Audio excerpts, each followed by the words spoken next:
Welcome to the Madison Miller podcast. The guest of the day is somebody who covers horse racing for the Daily Gallop and Horse Racing Nation. One of my good buddies, Jeff Byrnes. How are you doing on this Friday afternoon? Hello, Madison. Hope you're all doing well during this really unprecedented time. We're all going on in the world. Just the fact that I can come on today and we talk a little Belmont Stakes is definitely exciting for sure. Yes, very, very, very, very exciting. So I'll go through the horses in order of pole position, and then at the end of the Belmont segment, we'll give out picks, and then we'll do quick hits at the end of the show, all right? All right, sounds good. All right, we'll start the number one position, post position horse, Tap It to Win, morning line odds of 6-1. Tell us about Tap It to Win. Tap It to Win. This is a horse who, coming into the race, actually is earned his way into the Belmont Stakes when just 16 days ago, believe it or not, won a mile and a 16th allowance race at Belmont Park. He won the race going wire to wire and nearly broke the track record in the process. And the field he actually beat that day, it wasn't like just some average field. Some of the horses in that field most likely are going to be seen in Graded Stakes Company later on this summer, possibly at Saratoga or even Monmouth Park. So it's quite a turnaround for him, considering his 2-year-old season was kind of lackluster. He broke his weight in a very impressive fashion at Saratoga, then to a really disappointing race in Graded Stakes Company, but wasn't seen again until a May allowance race at Gulfstream, which he won before the big win at Belmont. So he's in very good form right now. Seems to be getting better as the distances get longer. My biggest concern with him, however, is obviously the quick turnaround. Like I said, he just raced 16 days ago.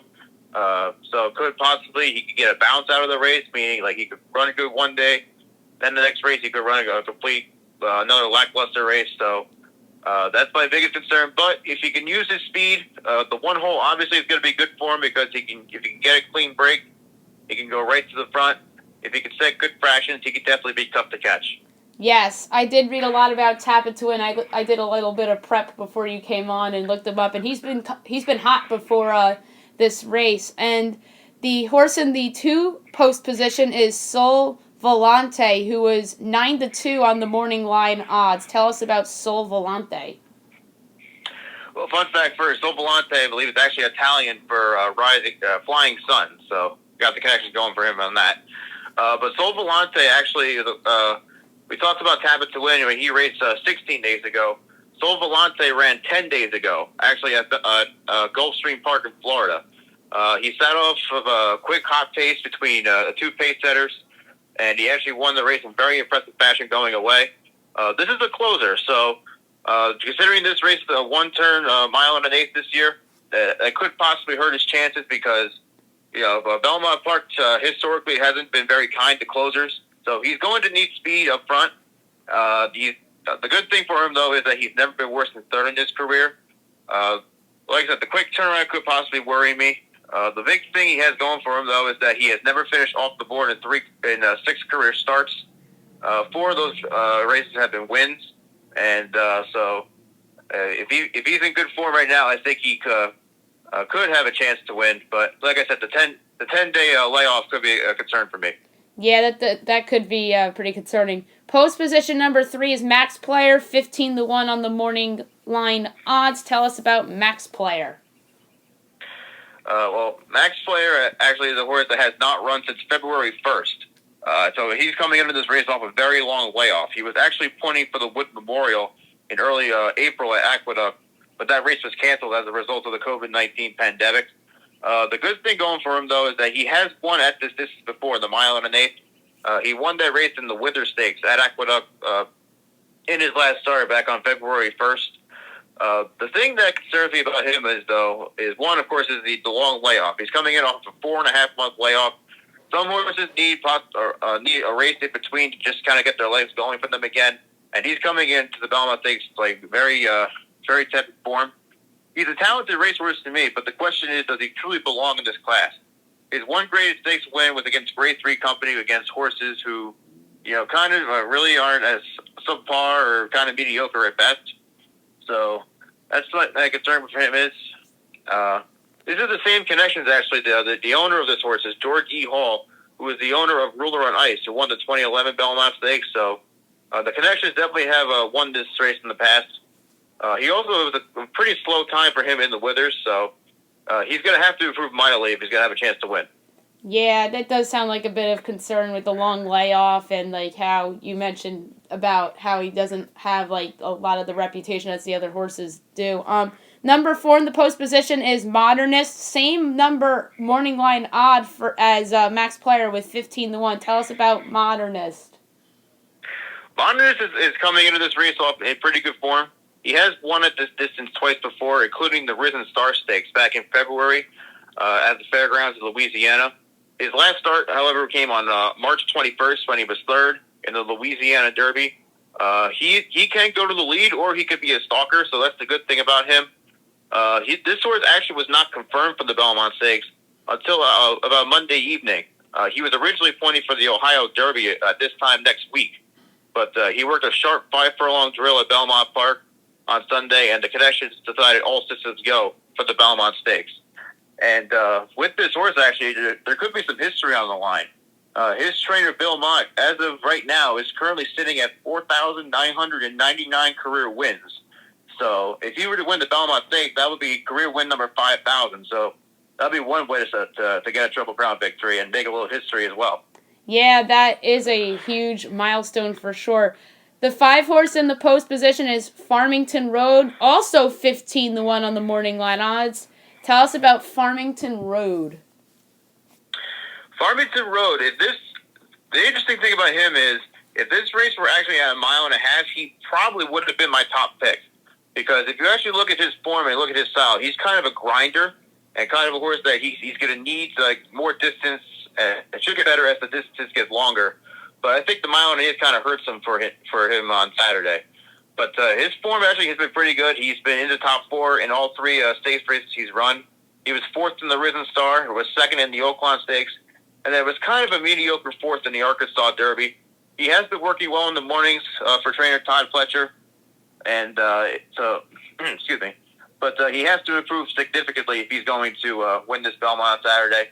He was off the pace in the Arkansas Derby. He couldn't catch the leaders, and trainer Todd Fletcher has been trying to get his works more focused in the mornings. So he'll have to definitely improve if he's going to win on Saturday. Yeah, and those top 4 finishes are really encouraging for me for Farmington Road. That is somebody that I considered as somewhat of a long shot. 6 post position is 4 left. This is one of the longer shots on the board, 30-1. What do you know about 4 left? 4 left, actually. This horse also was declared very late. He actually wasn't declared until Tuesday evening. The Connections of this horse were going to run him in the Grade 2 Woody Stevens, which is on part of the undercard for the Belmont Stakes day at Belmont.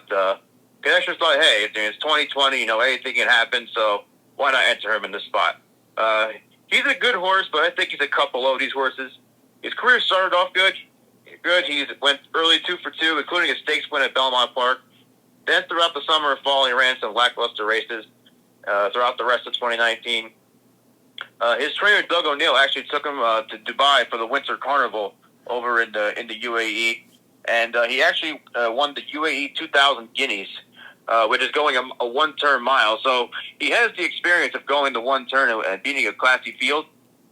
He was scheduled to run it in the UAE Derby over at Mayon, but the race was canceled as a result of the COVID-19 pandemic. He hasn't run since that UAE 1000 Guineas win. So he's coming into this race off of another long layoff. And so it would be pretty surprising if he were to win this race on Saturday, to be honest. But I think he's a good horse, but I think ultimately, as the year goes on, you're going to see him more in sprint races. Yeah, and the longest shot on the board is Jungle Runner. He's in the 7 post position at 50-1. What do you know about Jungle Runner? This horse is very average to mediocre at best. His career has really not panned out very well as much as the Connections have hoped for. He's 2 for 8 lifetime, but his 2 wins came at Remington Park in Oklahoma in a maiden race and a minor stakes race. But other than that, he has not been good at all. Since that, he won a race called the Trevor Clever Stakes at Remington Park. Since then, he has had finishes of 4th, 8th, 5th, and 8th again, and really just has not looked good at all in any of these races. He's worked well in the morning, so I guess the Connections are kind of taking the shot here, see what can happen, but It would be the shocker of all shockers, in my opinion, if he were to win this race. Yeah, I'd be surprised as well. The favorite is in the number 8 post position. That is Tiz the Law, 6-5 on the morning line odds. What do you make of Tiz the Law? Tiz the Law, without question, is the class of the field. So far, he is 2 for 2 in 2020, coming off dominant wins in the Holy Bull Stakes at Gulfstream, and at the same track won the Florida Derby back on March 28th, which was his last start. But he's 4 for 5 in his career. The only loss was a very troubled trip in the Kentucky Jockey Club Stakes. This horse is a kind of a mid-pack stalker kind of horse. He definitely has a lot of talent. He's been training very well in the mornings. It seems like everything is going right up to this point for him. The connections actually very much are familiar to the Derby picture. This is the same owner and trainer as the 2003 Kentucky Derby winner Funnyside, who is also a New York bred, as is this horse. And just step for the class of the field. If he runs the same race he ran in the Florida Derby, in which he was stalking the pace, and in which he got first run on the leaders, it's going to be very tough to beat him on Saturday. Yeah, Tiz the Law. I won't be surprised if we're watching the broadcast tomorrow on NBC and Tiz the Law is like a minus favorite. Like it's 5, like a, you know what I mean? Like it's like a, the larger numbers on the right side of the odds line. I won't be shocked. I think Tiz the Law. I you're think right. He'll definitely be shorter than 6-5. I won't be surprised if he's 1-2 or 3-5. Yeah, I'm thinking 1-2. Yeah, I won't be surprised at all if Tiz the Law's a 1-2 favorite by tomorrow. The 9 post position horse is Dr. Post, 5-1. What do you make of Dr. Post? This is one of the better horses in the field, I'd say. Definitely. Dr. Post is rounding into form at the right time. He started his career on the 4th of July of last year, finished in okay fourth, but then was given a 9-month layoff, and he came back and won a very impressive maiden special weight at Gulfstream Park. Came back and at first time going 2 turns, won the Unbridled Stakes over a pretty good field. And so he's coming into the race in the right form. He's been working very well in the mornings. I would stay up the 2 for Todd Pletcher. He also has Farmington Road in this race. He probably has the best chance of them. So he's going to have to avoid the wide trip from the 9 post. Jockey Irad Ortiz Jr. is the leading rider right now at Belmont Park. Todd Pletcher has won this race 3 times in the past, and he's going to look for a 4th on Saturday. And I think Dr. Post certainly can give him that a shot. Absolutely. I think Dr. Post has a shot. And the last horse is Pneumatic. Did I pronounce that correctly?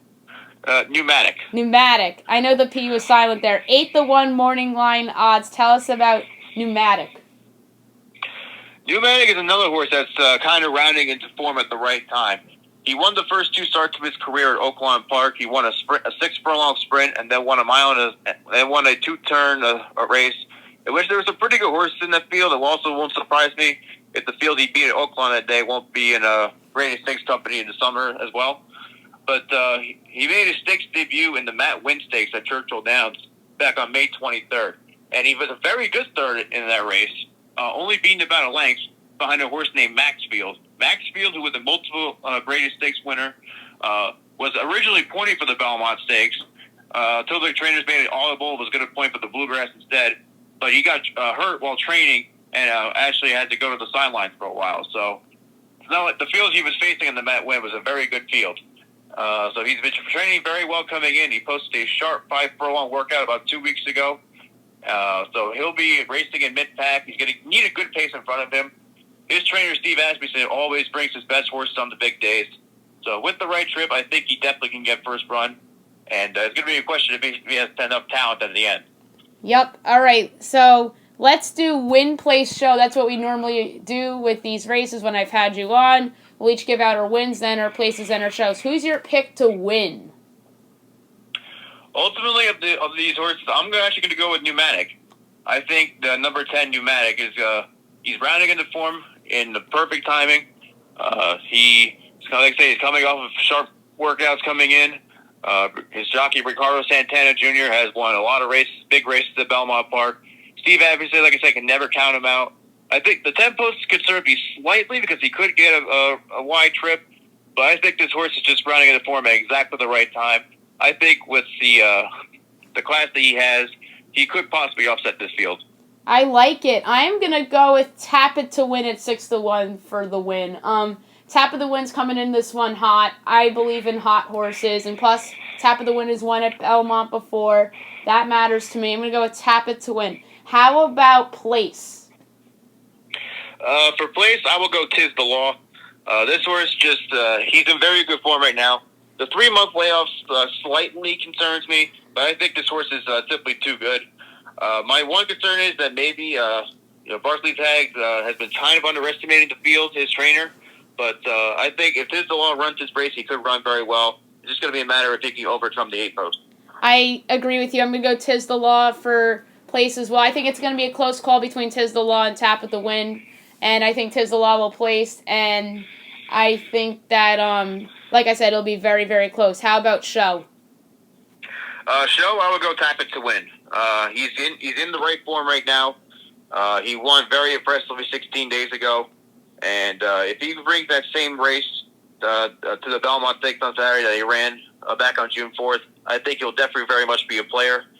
Trainer Mark Cassie is very well known for bringing horses off short layoffs and come back and run well. So it's Tap It to Win, get the lead, set good fractions. He'll definitely be there at the end. I am going to go with Dr. Post for the Show. I almost went with the dark horse with Farmington Road because there is normally that random horse that sneaks in the top 3 unexpectedly and screws up a lot of win-place show bets. But I really like Dr. Post a lot, and I think that he'll be very competitive in the race. So I'm going to go with Dr. Post for the Show. So a couple quick hitters for you before we go. What's next in horse racing? So you got the Kentucky Derby coming up, and in September, I don't even remember when the Preakness is. I think that's in October, if I'm not mistaken. And how about the Haskell?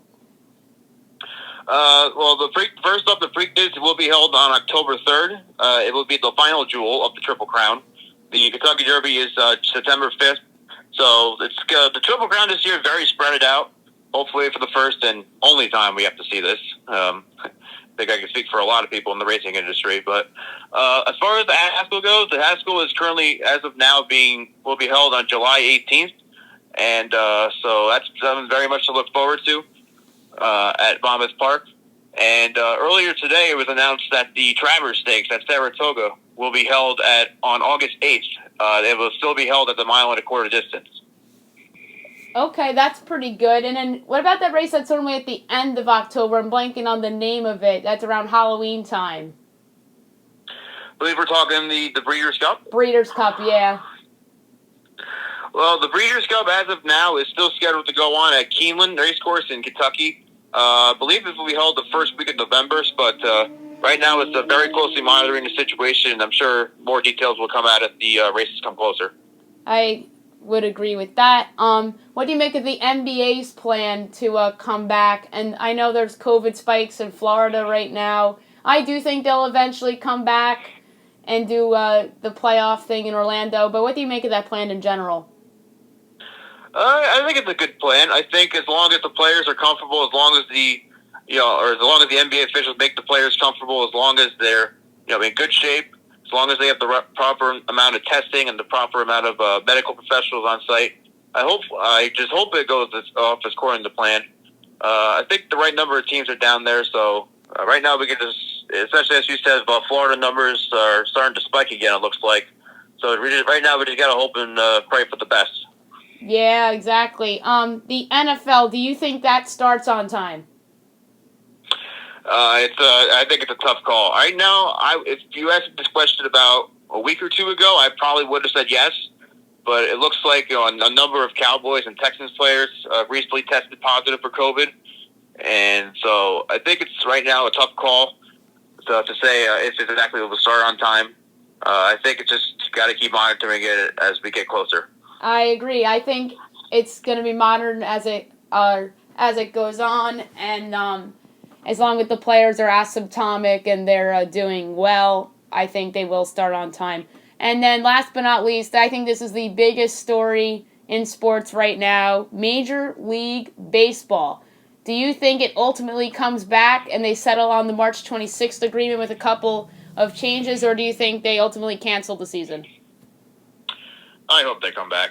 I mean, it just the story just with them just keeps changing every day. It seems like the owners have one agenda, the players have another agenda, and right now it looks like the last thing I read, the players want 70 games, the owners want 60 games. I mean, I don't know why they just can't meet in the middle and just play 65 games. It seems like that's what everybody wants, or what they should want if they want to work together. But I mean, I hope there's baseball this year, but as more time goes on, especially, we're getting close to late June, the clock is ticking. And, baseball had a huge opportunity to be like the first sport back, be something everybody could watch, and they just completely blew it up in their face. But, yeah, right now, it's a very tough call for me to say if baseball will come back. I think it's, if I were to give you a number, I'd probably say about 60-40 with no baseball. Ooh, okay. I would say it's more likely 50-50 than 60-40. I think there's a chance they do the 65 game thing and just they cave and they come back. I just don't see how the owners, they're going to lose money if there's not a season. So I think that they ultimately do want to come back. So I do think there will be baseball. I'm a half glass full kind of person, as you know. I do think there will be baseball, and our Yankees will be competing for the World Series with Garrett Cole. Yeah. It is worth noting, though, that apparently there was a report out, I believe it was by either Jeff Baston or Ken Rosenthal, I forget which one, but I think they said something around like 6 to 8 owners have already said that they don't even want a season. So, I mean, it's kind of like, do they really want baseball? Or are they just kind of playing with the players as far as the contracts go? I mean, what basically this is all setting up is that the MLB CBA expires after 2021. If you think that this fight over a season is getting ugly, wait till that CBA deal gets announced. It's going to be an ugly fight no matter what happens. Oh, it's going to be very ugly for sure. And the same with the NBA, because I believe the NBA's is up after 2021 as well, if I'm not mistaken, because somebody said if the season doesn't come back for the NBA, that there's going to be a lockout. So we'll see what happens. And Jeff, it was such an absolute pleasure to have you on today.